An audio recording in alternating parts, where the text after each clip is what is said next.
Jericho Rosales at Janine Gutierrez na ispatang magka-holding hands while walking.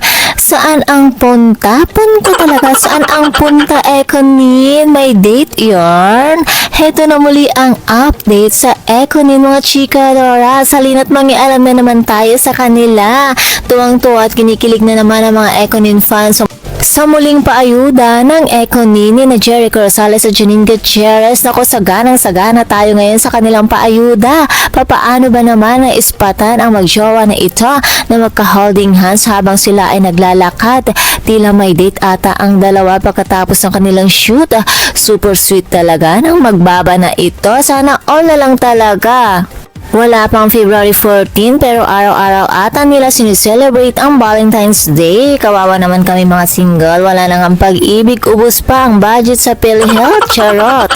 Happy Independence Day na lang sa akin. Madami naman ang naaliw sa ibinahaging video ni Miss Janine Gutierrez na kung saan nga ay habang nagtitiktok ito, biglang dumaan si Eko. Hindi niya napansin na nagtitiktok pala si Janine. Ang cute naman talaga na magjowa na ito. Ang ganda-ganda talaga ni Janine, oh, super fresh. At ang gwapo ni Eko, grabe, iba talagang alagang Ekonin.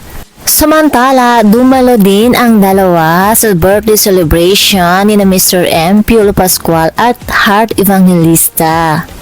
May mga ilang larawan kasi ng dalawa na kung saan ay kasama nga si Mr. M. Bea Alonso, Piolo Pascual, Sam Milby at iba pa. Syempre, kasama din nila si Heart Evangelista na ex ni Jericho Rosales. Pinakilala na siguro ni Eko kay Heart si Janine as her new girlfriend. Ano sa palagay niyo mga chikadoras?